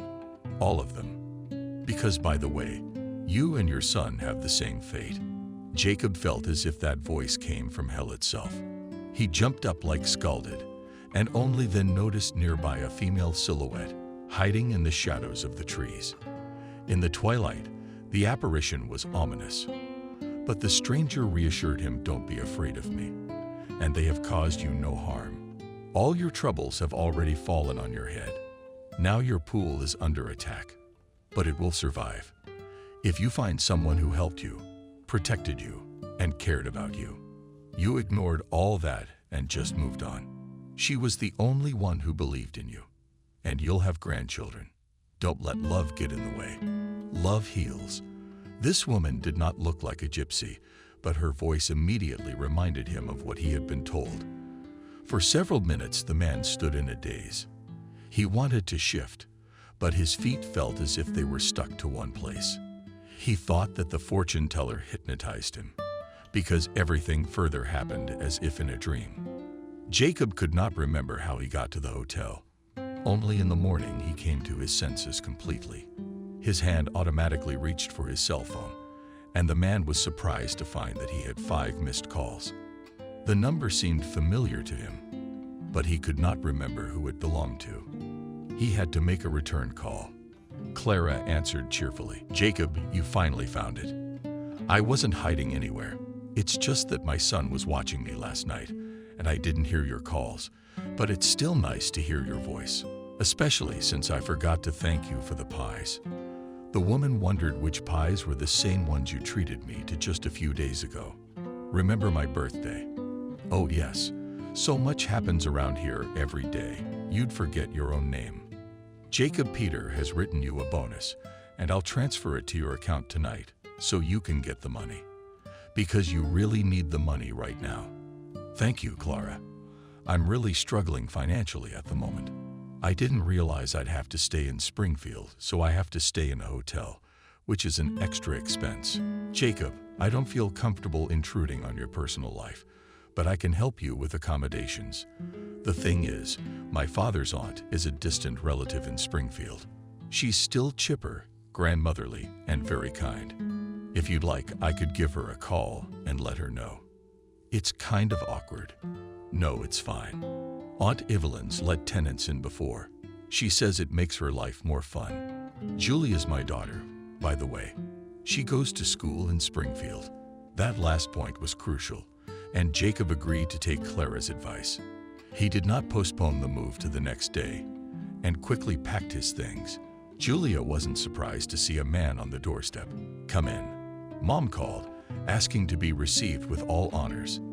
The cashier's daughter looked more like a teenager than a grown-up girl, but this resemblance gave her a special charm. "Uncle Jacob, don't be sorry.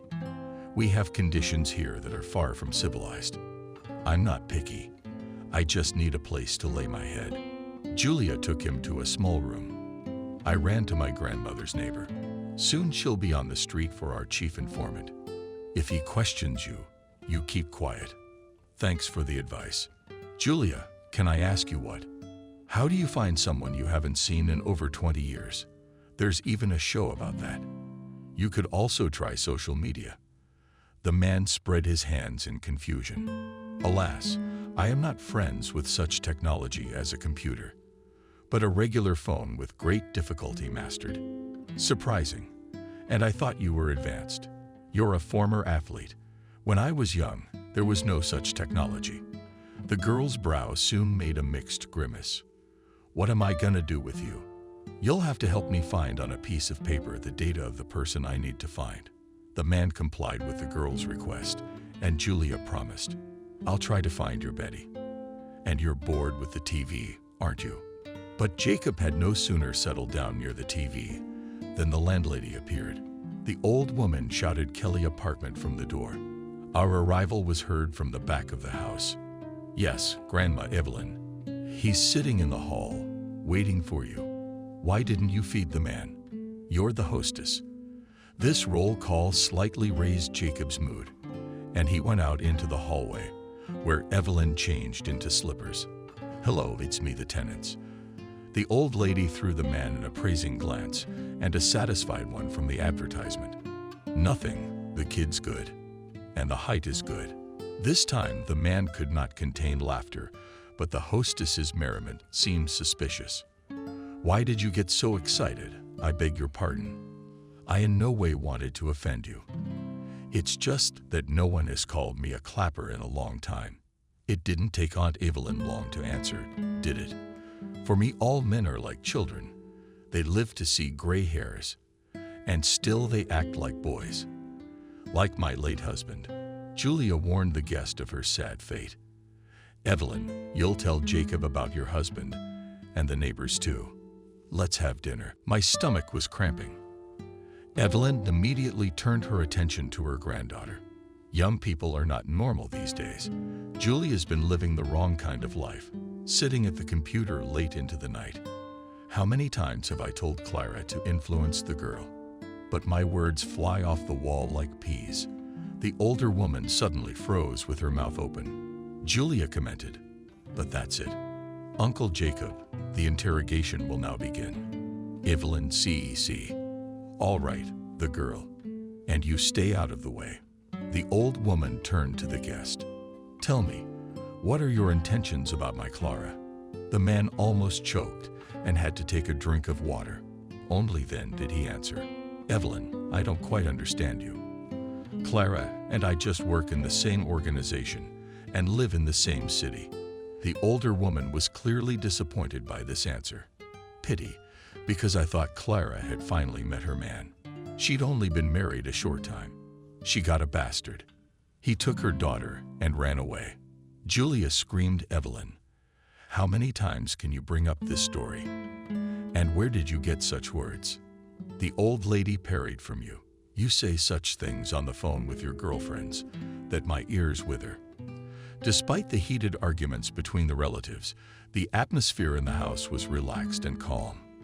The last time Jacob had experienced a similar feeling was during his youth at the mother house. He didn't hold back. "How good you have Julia promised it will be even better if you find common ground with Valia. If you have removed the hunger, let's go to my room. I've dug a little for you there." The man stared at the girl with an uncomprehending look. Julia laughed. "Oh, you're so full of it.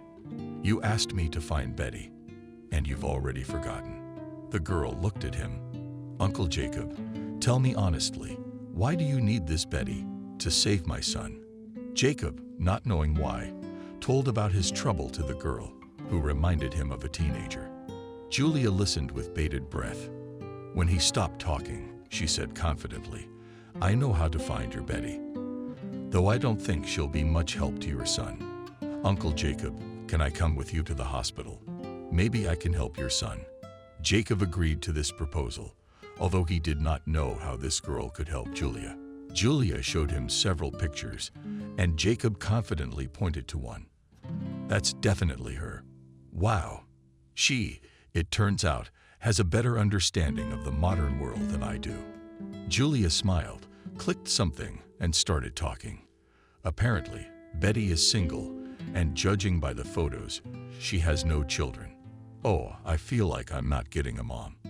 As soon as she finds out I'm helping you find women, let's not tell her anything." "Well, let it be our little secret." Jacob smiled. He felt like he was at home here now, in his childhood. "Of course, let it be. Especially since I have a strictly working relationship with your mom. That's you and Mom. Mom has a completely different relationship with you. Although, I think she's kind of fixated on you and doesn't see anything around her. Uncle been following her around for a long time. Uncle is very nice. He's so real. And he loves Mom. And he doesn't even stop you from suffering." Jacob sighed. "Julia, I'm used to living alone. I'm afraid to imagine having someone around all the time." Julia turned to him. "You can't do that. A man shouldn't live alone. Well, he can live alone, but there must be someone else in his life. Do you know why lone wolves are so feared? Because they're angry at everyone. They're dangerous." Jacob raised his hands all. "Julia, I get it. As soon as Liam feels better, I'll definitely look for my man. But I don't have time for that now." Julia turned to the computer. "So let's write her a letter. Apparently she's not on the net that often. She was 2 days ago. But let's hope it doesn't take too long. Say we found her. She'll write us back. And then what? You ask her to come over. Maybe she's got a job, a career. It could be anything. And I'll tell you more." Jacob lowered his head, as if gathering his thoughts. "You see, then, when I was young, I also met a fortune teller, though I should probably start with something else. First I met a coach. I didn't speak well with him, because I owed everything to him. Then I met a fortune teller who basically told me the same thing he did, but also added that very soon I would be just as unhappy as I am now. I'll not deny I was impressed by her words. Only I didn't heed them. I probably wouldn't have been able to change anything. Now another fortune teller. The most interesting thing, I didn't see her, but her voice was exactly the same as the one in the hall. You see, she said that I had given my fate to my son, and that only Betty could help. I have no idea if she'll tell me what to do or how to behave or what to say. But I need to find her, I know that for sure." Julia listened to him mesmerized. As it turned out, they had another listener they hadn't noticed. Evelyn walked into the room and sat down on the couch. "Though my opinion is not asked here, I'll tell you. I had an acquaintance, and a gypsy woman said something to her, and the acquaintance just sent her away. And everything started coming true for her.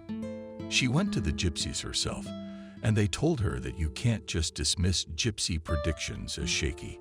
There they told her that gypsy predictions are shaky, and if the gypsy woman herself spoke, it is still possible to fix something.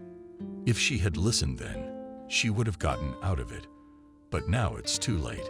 She freaked out again. yelling, "How much money should I give you so you wouldn't do such things?"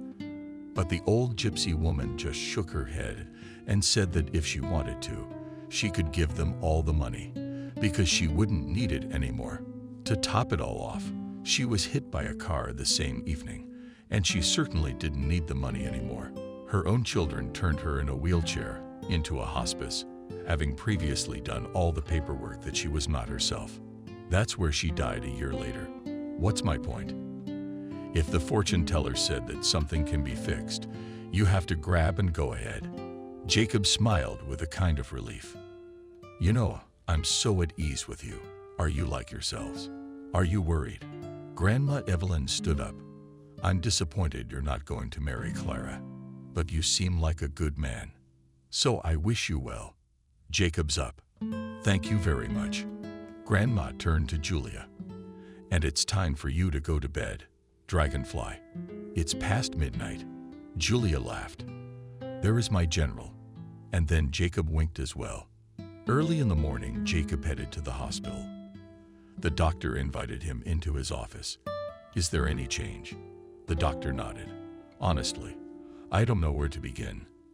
As you realize, yesterday was a crisis.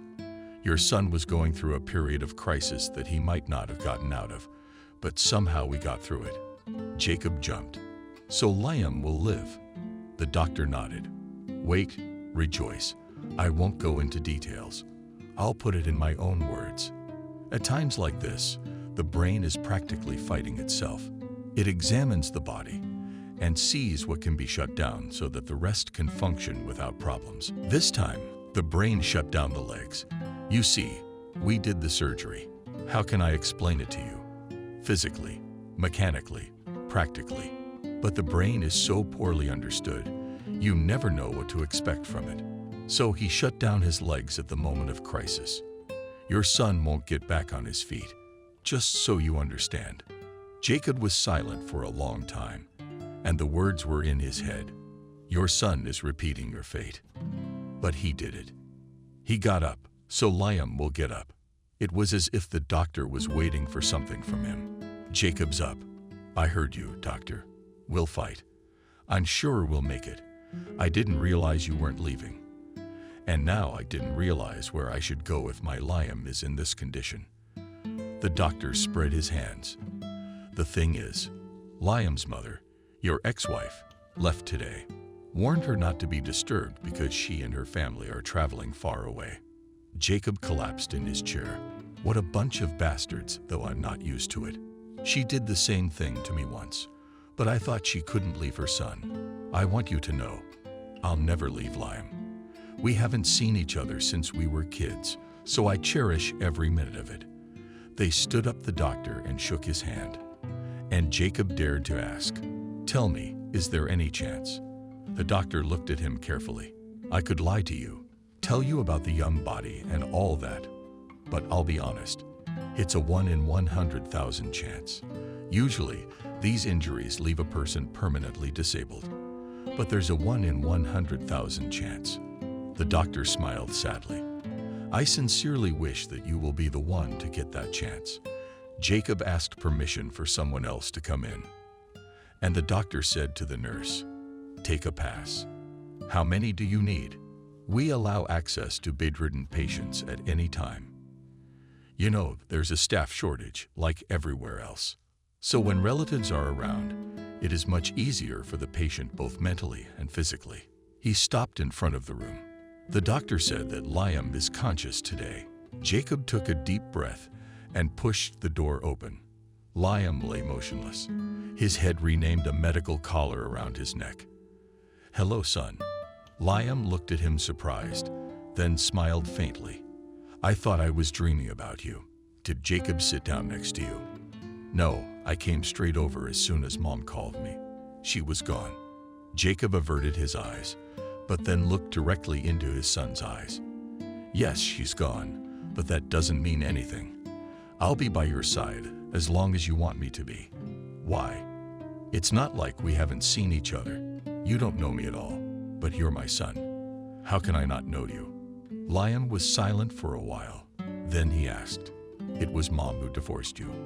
Yes. Why? Jacob was confused. Hadn't she told him anything? Then thought that it was not in Adriana's interest to tell the truth. I was playing hockey. I was at the height of my fame. And then I got hurt, and I was in a wheelchair. My mom told me straight up she didn't want me like that. You didn't leave me. No, son. I really wanted to see you, but Adriana was against it. She was very offended when I didn't give her our apartment, and even more offended when I spent my share on medical treatment instead of giving it to her. She told me a different version of how you kicked her out with a small child. That's why I didn't try to contact you. I realize now that I always knew about Mom. Okay, let's not talk about that. Jacob cheerfully stroked his arm. They talked some more and Liam fell asleep. Jacob went out. So we need to buy something, some vitamins, something healthy. He went to the nurse, asked for a pass, and what to bring for his son. Oh, I just prepared a list of what you can, what you need, and what you can't. Jacob smiled. I'm beginning to think that your city has the most sympathetic people. That's true, the girl laughed. But it's true. We don't just have the kindest people. We also have the most wonderful city. Julia immediately expressed a desire to go shopping with him. Uncle Jacob, you're bound to buy something wrong. And you don't check the expiration date. I always check everything. Julia, you probably have your own thing going on. It doesn't matter. Think of me as taking over you and Liam's patronage. And then I'll come with you to the hospital, so you can meet us. You realize that Liam will be in bed for a long time, and you'll be the only ones to visit him. It's so boring, you could die of boredom. So I'll take care of the entertainment part. Jacob sighed heavily. Julia, there is one more thing. I understand that Liam doesn't know yet, and doesn't know what will happen when he does. The doctor said that Liam will never get back on his feet again. Julia's eyes got huge, and then she whispered, Lord, we must support him with all our strength. In the evening, she and Julia, laden with bags, with special underwear, with fruit and yogurt, showed up at the hospital again. Liam, welcoming the guests, Liam looked at Julia in surprise. The girl was running around the ward like there were 100 batteries. This is Julia. She's the daughter of my colleague at work. And now I'm staying with her grandmother. Julia is my son, Liam. I can't say anything else, because I don't know anything yet. Liam smiled, but there is nothing to tell. I graduated from the university and got a job in a good firm. My mom's husband wasn't very pleased, because according to his calculations, I should have gone to work for his friend. But I was interested in money and career equally in the place where he was sending me. You could expect neither. I have a girlfriend, very beautiful, smart, ambitious. We had a fight with her the day It was my own fault. You have to be able to control yourself. Emily's a good person. We're getting married. I think she's gonna show up today. She's probably gone to her parents' house. Emily sometimes does that when we fight. Julia interrupted him. Do you have your own apartment? No, not yet. I rent an apartment, and we live there. Emily is not very happy, of course. She'd like us to move into our own apartment after we get married. But that's still a dream. Julia and Jacob looked at each other, but did not have time to say anything. A girl literally burst into the room, and Jacob and Julia immediately realized who it was. Emily was really very beautiful. Capriciously curved lips, high forehead, well-defined eyebrows and eyes huge. Very skillfully painted and cold. She stepped over her feet in high-heeled shoes so confidently that it was immediately obvious. These were her everyday clothes. Julia gazed at her in admiration and could not even say a word. She could only dream of such outfits, such shapes. Liam smiled at Emily. I've been waiting for you. Jacob clenched his eyes. He suddenly realized what was about to happen. Your son is going to repeat your fate. He must stop this Vika. But how can he not force her to be with Liam? Liam, you know I don't like to be kept in suspense. You realize that I dreamed that we would both build a career, buy an apartment, a car, live well, and have a nice family. As you realize, You ruined all the plans. Liam tried to get a word in edgewise, but he didn't. Just moved them a little bit. Here, I'll recover from the hospital, and we'll start to realize them right away. Emily even banished. Why are you trying to trick me? Or maybe you think I'll be with you out of pity. No, Liam, I don't. Husband's an invalid. Find some other fool who'll be willing to carry your pots for you. What handicapped person? What are you talking about? They haven't told you yet. I guess they haven't had time. You, Liam, are no longer human.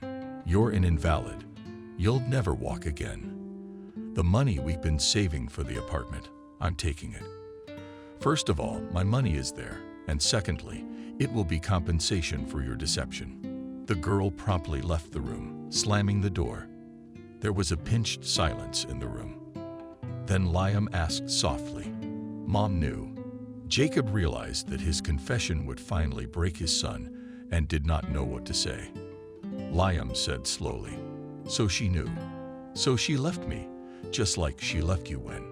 The boy closed his eyes. And Julia suddenly said, I always thought that there are no weak people. They're made up, because I've always been surrounded by strong people, boys who don't cry when they break their knees, women who were abandoned by their husbands, and they fought their own battles, raised their children, whose husbands abandoned their wives. And so did they. I learned today that weak people do exist. They're the ones who would rather just run away so they don't have to bother with anything. Amoebas.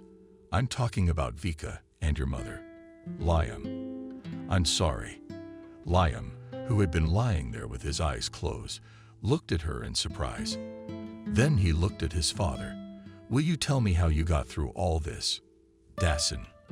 Of course I will. While driving home, Julia was silent, but as soon as we got in, she started talking, even gesticulating. You can't give up. We have to do something, you know. Understanding Julia. Of course we'll do something. Only I understand. The dwelling where Adriana lived with her husband belonged to the husband, and she left her son without anything helpless. I'm still amazed at that woman. But that's okay. We'll go home. We'll manage somehow. I work on the railroad for a reason. We'll figure something out. Julia sat down at the computer. Oh, Uncle Jacob. Betty answered. He quickly sat down next to her. What's she writing? She's checking out tomorrow morning. Like she's checking out. Julia turned to him. You know, you men, are you so bad at explaining things? A year will pass before you explain everything. I wrote her another message last night after everyone went to bed. I told her everything in detail, and she's already booked a ticket to Springfield today. She's asking for the address. Jacob jumped up. Oh, what are we gonna do? We'll have to get her a hotel. Grandma Evelyn had a way of appearing silently and out of nowhere. Why? Don't I have a place to stay? We're all tied up in one case. God help the boy out. Jacob couldn't help himself, hugged the older woman tightly, and kissed her cheek. She laughed, brushed it off. Oh, I cannot. This is how many years I have not been in the arms of men. And seriously, you're a good man, Jacob. It's a shame I can't help you. Really, if you married Clara, you'd be worth a fortune. The three of them laughed. By evening the next day, leaving Liam in the care of Julia, who wouldn't let him get bored, Jacob went to the train station to pick up Betty. He was nervous for some reason. He remembered how they parted. He and his moms were standing at the foot of the train. When Betty came running in, she was panting and dreaming. You're leaving altogether? Jacob nodded. Yes, there's nothing more for me to do here. Betty looked at him strangely and pressed her whole body against him. It was so sudden that Jacob woke up and wrapped both arms around Betty to keep from falling, and she whispered, You know if you need me, you just call me. And Betty ran away. Mama said, Why do you love you so much, girl? But Jacob said glumly, Enough with the love game. They never saw each other again. Jacob had no idea how Varia's life had turned out. At first he remembered her and even felt sad without her. But then he forgot. He turned his head and could not see a familiar face. Jacob's neck did not hurt. He stared in amazement at the woman who stood next to him and smiled. She really was unrecognizable. It was as if Betty had gotten taller. Plus, she had gotten the shapes that she used to have so much less. She is dressed in a stylish fashion. There's a big brown suitcase next to her and a big bag in her hands. So you're just gonna stand there with a glass, or shall we say hello? Jacob, as if awake, hugged her, said thank you for coming. But I could not come. Take your suitcase. Where can I stay? But if you don't mind, not very modern life. Grandma Evelyn invited you to her place. That's Julie's grandmother, right? I understood that both the grandmother and Julia are good people.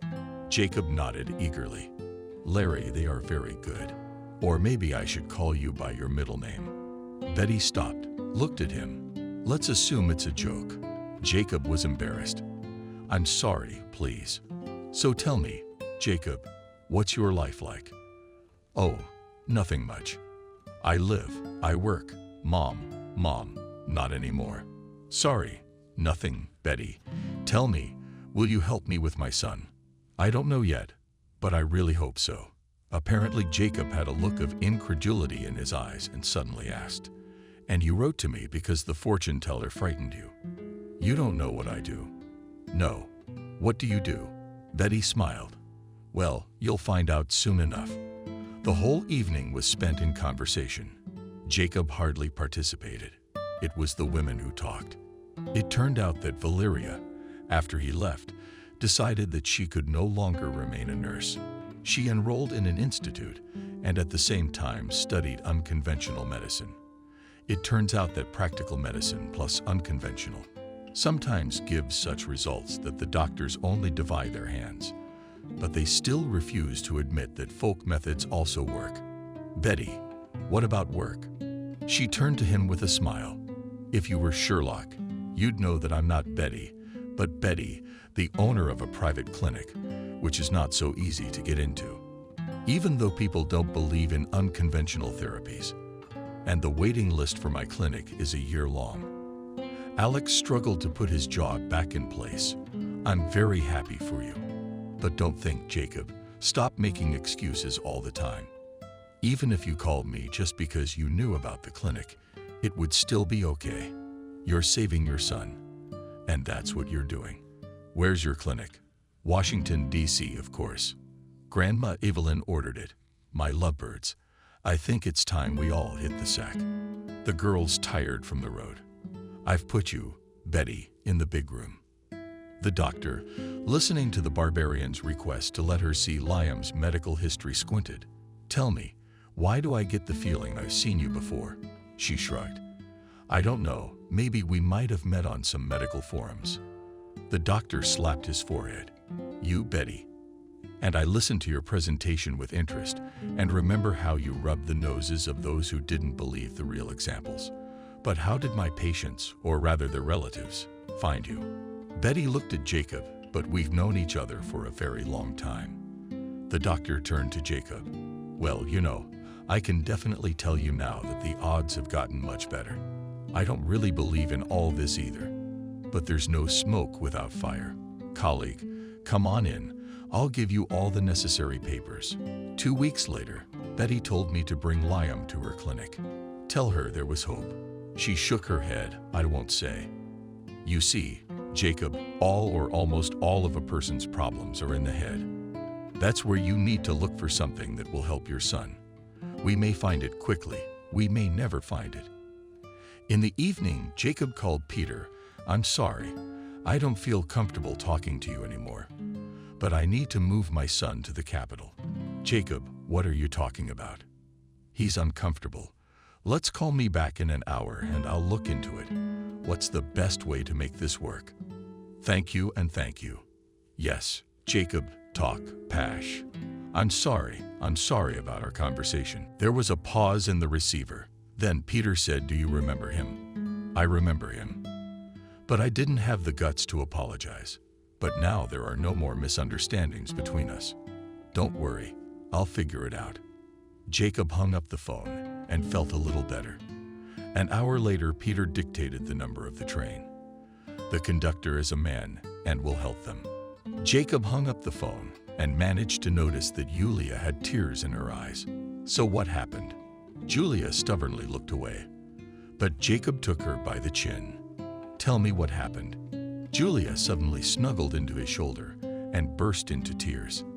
From her coherent speech, Jacob realized one thing: Julia had fallen in love with Liam. It was so unexpected that Jacob was confused, and then he remembered their goodbye to the accident and pulled Julia away from him. Did you tell him that? No. Why would I tell him? He's probably thinking, why do you need him? Julia looked at Jacob with huge crying eyes. Do you think so? Yes, I think so. Julia jumped up. I have to go to the hospital right away. She ran out of the house like a whirlwind. Jacob just shook his head and immediately heard, trying to make sure your son doesn't repeat your fate. He didn't hear when she walked in. Betty grinned, trying to keep him from making the same mistakes I did. Julia came back almost overnight, eyes brightening, the smile never leaving her lips. She walked up to Jacob and poked him in the nose. Thank you, Uncle Jacob. I will come to Washington on vacation to visit Liam. Evelyn hummed indignantly, but Julia gave her a look that made the words haunt. The left-handed old lady chose to remain silent. Here, Liam, let's take a few more steps and rest on the bench. Julia, I don't want to rest. You don't want to, but you will. And that's out of the question. It's been a little over 3 months since Liam was brought to the capital. Julia was coming for the second time, and Liam was happy to see her as if she were his own. Jacob was due to arrive today, and they went out to the clinic park to meet him. They sat down on the bench, and Liam asked, do you think Dad will ever decide to propose to Betty? Julia shook her head. I don't think so. You realize that he had offended her once, even if unknowingly, and now she's so important, so famous. Liam sighed. Isn't there anything we can do to help them? No, Liam, there should be no help in this kind of thing. They're adults. Liam sighed again. And you, Julia? Julia looked at him in surprise. What am I? When you marry me, the girl's hands trembled, and she answered as calmly as possible. But no one has called me there yet. Liam squinted slyly. You said you always know I don't want yogurt or soup. Liam, but it's food. But you know. So you must know that I want you to be my wife. And Julia smiled, but she didn't have time to say anything, because Liam spoke quickly. Julia, I can't offer you anything yet. I will fight very hard to get back to normal life, to work, so that you don't know the need for anything. God, you're so stupid. Not everything is measured in money. Nearby, the fallen leaves rustled, and the young ones saw Jacob and Betty. Daddy, we've been waiting for you. I don't know how we didn't see them. Jacob flip-flopped embarrassedly. I arrived yesterday. There were some things to do. Julia looked at an embarrassed Betty. No way. Did you finally propose? Jacob looked at them apprehensively. How do you know? Betty and Liam laughed merrily, followed by Betty. And then Jacob couldn't help himself. He hadn't laughed in a long time. Just like that. Not because he had to. Jacob, Liam, what are you doing here? They turned and stared at Agnes. Adriana's mother threw them a glance, then glared. Liam grinned at the mother. If you're looking for a stroller, there isn't one. I get around on my own legs. Adriana pretended to wipe her eyes. She cuddled up to Liam. My son, I prayed for you every day. We don't have to. We know perfectly well that we don't. Adriana pulled away. She said calmly, how did you get here through people you know? They say they use all sorts of grandmotherly conspiracies here. Can you talk to someone to help me? Can you imagine this one? Anyway, I'm getting a divorce. He's found someone young. I need him to be sentenced. Or talk, whatever it's called. You can't refuse me because your sister and your mother's happiness is at stake. But I don't even know what you're talking about. What conspiracies? Liam, is it hard for you to do something for your mother? All right, tell me who I can approach. And I'll tell you that your mom's a Betty. Woman. You need to get your own head treated, not your husband. Adriana responded with defiance. Mind your own business. I am the owner of this clinic, and I can tell you for a fact that this place will not help you. Betty turned to Julia for treatment. Julia, help him. Bea turned around, took Jacob under her arm, and they all moved towards the hospital. Adriana remained standing. Her lips moved. She heard curses in the back of those leaving. What you wish for people comes back to you doubly. Good for good, evil for evil. Adriana flinched and saw an old gypsy woman standing beside her. The woman could have sworn there had been no one there a second ago. The gypsy woman looked at her calmly. Aya, fuck you all. Adriana rushed toward the exit of the park without looking back, so as not to see those piercing black eyes.